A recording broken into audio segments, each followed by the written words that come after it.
هەر سەبارەت بەو هێرشە ناڕەوایەی کە کۆماری ئیسلامی ئێران بەداخەوە کردی سەر هەرێمی کوردستان و چەندین کەس تایدا شەهید و بریندار بوون، بەڵام لە پاڵ ئەمەشدا بەکارهێنانی نەرمەهێز یاخود هێزی دیپلۆماسی بە دیاریکراویش ڕۆڵی سەرۆکوەزیران مەسرور بارزانی لەم بوارەدا چی بووە بە دیاریکراوی تریش لە داڤۆس. میوانێکمان لەگەڵدایە، لەگەڵ میوانەکەمان قسەی زیاتر و پرسی زیاتر دەکەین. میوانەکەمان زۆر بەڕێز زیاد ڕەوف، نوێنەری حکوومەتی هەرێمی کوردستان لە پۆڵندا کە ڕاستەوخۆ لە وارشۆوە لەگەڵماندایە. کاک زیاد شەوتان باش، سوپاس بۆ بەشداریکردنیشتان لەگەڵمان لەم گەشتەی ژووری هەواڵی کوردستان 24. بۆ خۆ داگەداری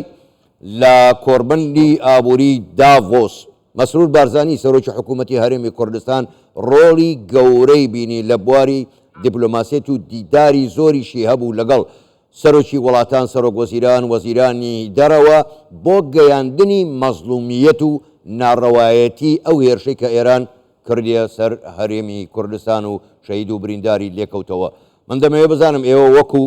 دیپلۆماتکارێک و نوێنەری حکوومەتی هەرێمی کوردستان لە پۆڵۆنیا، ئێوە خوێندنەوەتان بۆ ئەو دیدارە زۆرەی مەسرور بارزانی چییە کە وەکو هەواڵەکانی دەڵێن پیاوی داڤۆس بوو؟ بەڵێ بێگومان بوونی بەڕێزیان لەو کاتە هەستیارە لە داڤۆس لەو جێگایە کەوە بەدەیان و سەتان سیاسەت مەدارانی وڵاتانی تیا بوو و توانی لەو کاتە ئەو چاوپێکەوتنانە ئەنجام بدا. ئەوە زۆر زۆر گرنگ بوو، زۆر بڕیارێکی ڕاست بوو کەوا بەڕێزیان نەگەڕایەوە کوردستان، مایەوە و بەردەوام بوو بۆ ئەوەی پەیامی میلەتەکەمان و حکوومەتی هەرێمی کوردستان بگەێنێ بە سەرکردەکانی جیهان. بێگومان کاری دیپلۆماسی زۆر کارێکی گرینگە و بە ڕۆژێک و دوو ڕێژ و لە کۆڕبەندێک ناکرێ و دەوری نوێنەرایەتیەکانی حکوومەتی هەرێمی کوردستان زۆر گرنگ بووە، چونکە ساڵانێکی زۆرە هەوڵ دەدرێ لەلایەن نوێنەرە بەڕێزەکانەوە کەوا پەیوەندی دروست بکرێ لەگەڵ ئەو وڵاتانەی کەوا نوێنەرایەتی تایە و یاخود لە یەکێتی ئەوروپا کەوا نوێنەری زۆربەی وڵاتە ئەوروپیەکانی تایە. ئەو کارە پێویستە بەردەوام بێ و کاری دیپلۆماسی نابێت کاردانەوە بێ. زۆر باشە، زۆر باشە کاک زیاد، بۆ خۆ زۆر باش دەزانی کورد میلەتێکی ئاشتیخوازە، ڕاستە دەوڵەت نییە، هیچ وەختێ هێرشی نەکردوتە سەر هیچ وڵاتێک، هیچ وەختێ مەترسی نەبوو بۆ سەر هیچ وڵاتێکی دەوروبەر. بەڵام پرسیارەکە ئەمەیە ئێمە چۆن دەتوانین سوود لە نەرمەهێز، سوود لە دیپلۆماسیەت وەربگرین بۆ ئەوەی مەزلومیەتی خۆمان و داوەڕەوەکانی خۆمان بە جیهان بگەین وەکو ئێوەش ئاماژەتان پێدا. ئێوە لە پۆڵۆنیان لە ناو جەرگەی ئەوروپان. بەڵێ بێگومان پێویستە ئەو پەیوەندیانە زیاد بکرێ و بەڕای من نوێنەرایەتیەکان لە وڵاتانی جیهان و ئەوروپا زیاتر فراوان بکرێتەوە و نوێنەرایەتی زیاتر بکرێتەوە و هەروەها پێویستە فەرمانگەی پەیوەندیەکانی دەرەوە زیاتر بە مؤسسە بکرێ و هەتا بەڕای من پێویستە بکرێتە وەزارەت ئەوجا لە ژێر هەر ناوێک بێ بەڵام بە وەزارەت بێ و بەرنامەی دوورخایەت دابدرێ بۆ دیپلۆماسیەتی کوردستانی لەسەر ئەساسی توێژینەوەکانی سنتەری توێژینەوەکان دەیکەن و فەرمانگەی پەیوەندیەکانیش هەروەکو وەزارەتەکانی دەرەوەی وڵاتان پێویستە سنتەری توێژینەوەی هەبێ بۆ ئەوەی ئێمە پێشتر ئامادە بین بۆ کاردانەوە و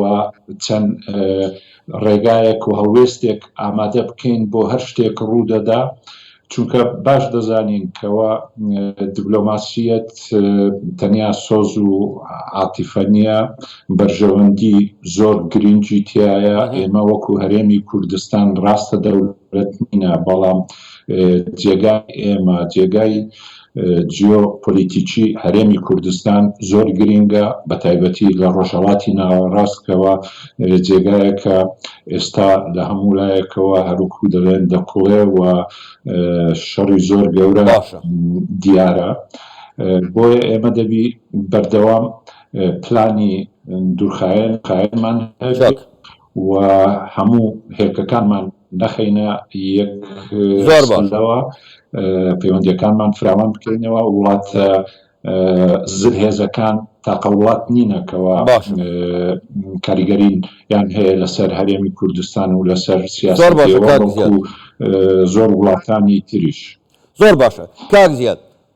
هەرێمی کوردستان دەوڵەت نییە هەرێمێکە لە ناو عێراقدا یعنی بەشێکە لە عێراق ئێستا ئێران بەم هێرشە سەروەری عێراقی بەزاندووە عێراقیش سکاڵای لە نەتەوە یەکگرتوەکان دژی ئێران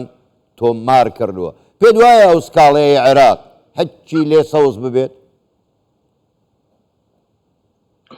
بێگومان لی سەوز دەبێ ئەگەر ئێمە پشتگیری نێودەوڵەتیمان هەبێ ئەگەر نایەک وڵات و دوو وڵات دەیان وڵات پشتگیری ئەوە بکەن کەوە ئەوە پێشەڵکاریەکی زۆر گەورەیە دژ بە عێراق و تایبەت دژ بە هەرێمی کوردستان ئەگەر ئێمە بەردەوام بین لە دروستکردنی ئەو پەیوەندیەکان و بەشتی ورد و بچووک ئێمە ڕۆژانە کار بکەین لەگەڵ وڵاتانی تر و بتوانین ئەو وڵاتانە قەناعەت پێبینین کەوان نەوەک ئێمە هەر لە شەڕ دژ بە داعش ڕۆلی سەرەکیمان سند بەڵکو بۆ سەقامگیری ڕۆژهەڵاتی ناوەڕاست ئێمە دەورێکی گرنگمان هەیە و دەتوانین ببینە ئەو بەشەی ڕۆژهەڵاتی ناوەڕاست کەوە دەتوانێت ئەو سەقامگیریە بەدەست بێنێ. زۆر باشە کاک زیاد جیهانی ئازاد و دموکراسی کە ناوەندەکەی ئەوروپایە ئێوە زۆر باسی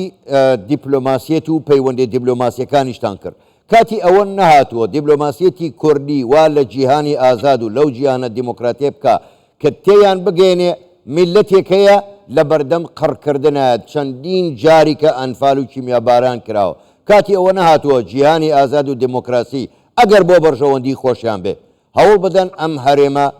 سەقامگیرە بپارێزن بێگومان ئەوە کاتی ئەوە هاتیە و باش لە بیرمانە کە لە ساڵی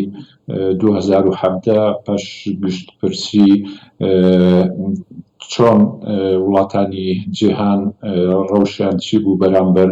سەربەخۆی کوردستان و ئێستاش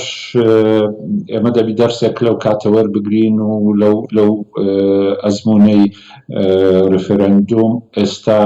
زیاتر هەوڵ بدەین وڵاتانی جیهان هەروەکو گوتم نەوەک تەنیا